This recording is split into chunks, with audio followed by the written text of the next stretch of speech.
Welcome to LC Screen Talk. My name is Larry, and this is my review of Mission Impossible: Rogue Nation.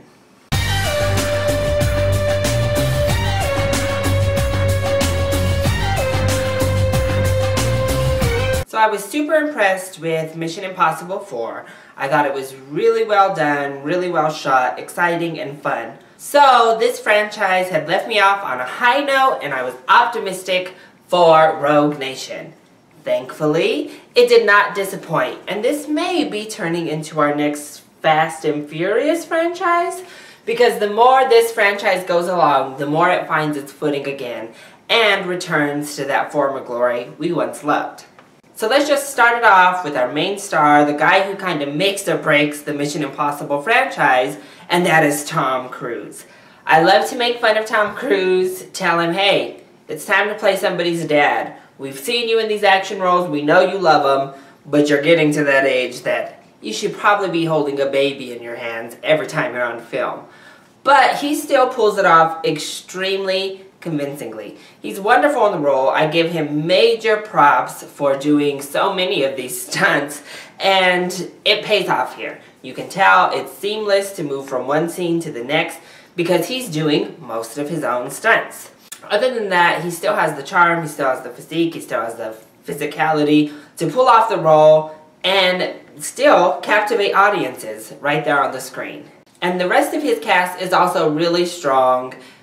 Most notably, Simon Pegg was wonderful. He's really great in pretty much everything that he does, but he really just brings a new fresh air and light to the franchise. Jeremy Renner was okay. I didn't really go one way or another. He had some really great comedic moments though. Same thing with Alec Baldwin. I think they both added something to the film, but they weren't major stars, or they didn't really have too many shining moments. But the rest of the ensemble cast was also very convincing. So overall, everyone delivered what they were brought on to deliver. And speaking of delivering, the action is fantastic.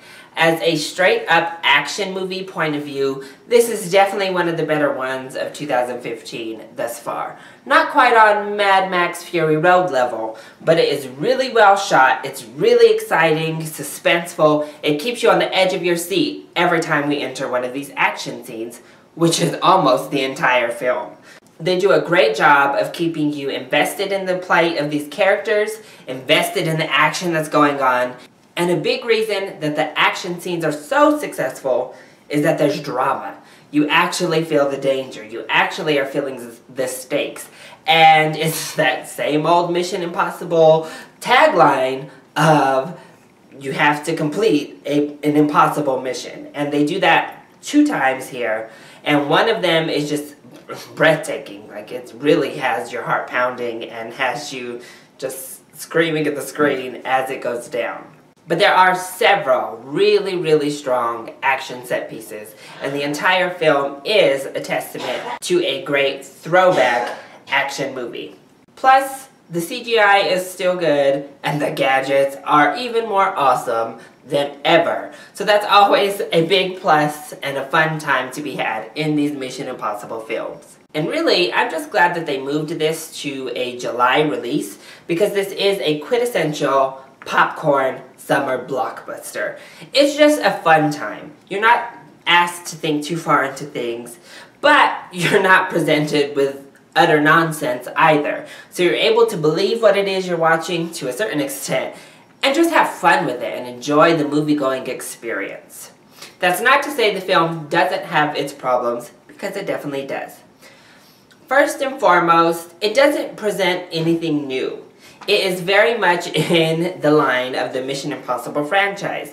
So you know right off the bat whether this movie is for you or not. Because if you've been a fan before, I think you'll really enjoy this one. And if you haven't been a fan, well then steer clear, because it's a lot more of the same.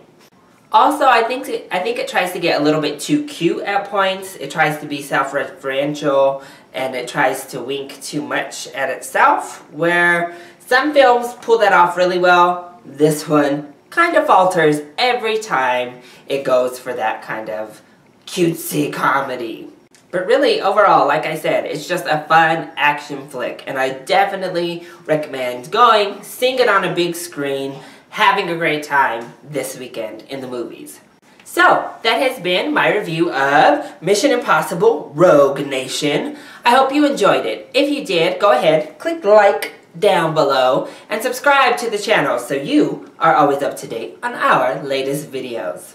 Also, join in on the discussion. Are you excited to see Rogue Nation? And what is your favorite Mission Impossible film? Let me know either in the comment section down below or hit me up on Twitter. I love you all so much for your support. Mwah! Thank you for watching, and I'll see you next time.